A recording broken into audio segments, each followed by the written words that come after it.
السلام عليكم ورحمة الله وبركاته. أهلا بيكم يا جماعة في فيديو جديد.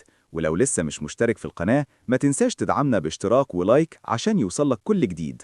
وصلوا على النبي. معانا مواجهة قوية ومهمة في بطولة الدوري المصري الممتاز. نادي الزمالك في مواجهة نادي سموحة. مباراة دايما بتكون صعبة ومليانة ندية وإثارة، لأن الفريقين داخلين بحسابات مختلفة لكن الهدف واحد. المباراة هتتلعب يوم الأربعاء 11 فبراير في تمام الساعة 8 مساء بتوقيت القاهرة. مواعيد المباراة في باقي الدول: 9 مساء بتوقيت السعودية، 10 مساء بتوقيت الإمارات، 7 مساء بتوقيت المغرب. الزمالك داخل اللقاء وهو محتاج الفوز.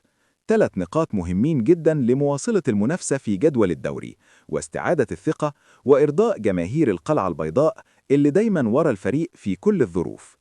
أما فريق سموحة فهو خصم عنيد، منظم، بيعرف يقفل المساحات ودايما بيجيد اللعب قدام الفرق الكبيرة، وده بيخلي المباراة مفتوحة على كل الاحتمالات. المواجهة دي هتشهد صراع قوي في وسط الملعب، التحام وضغط وتركيز عالي، لأن الدوري المصري مفيش فيه مباريات سهلة وكل نقطة بتفرق في الآخر. القنوات الناقلة: المباراة هتكون منقولة عبر قنوات On Time Sport مع استوديو تحليلي مميز قبل وبعد اللقاء.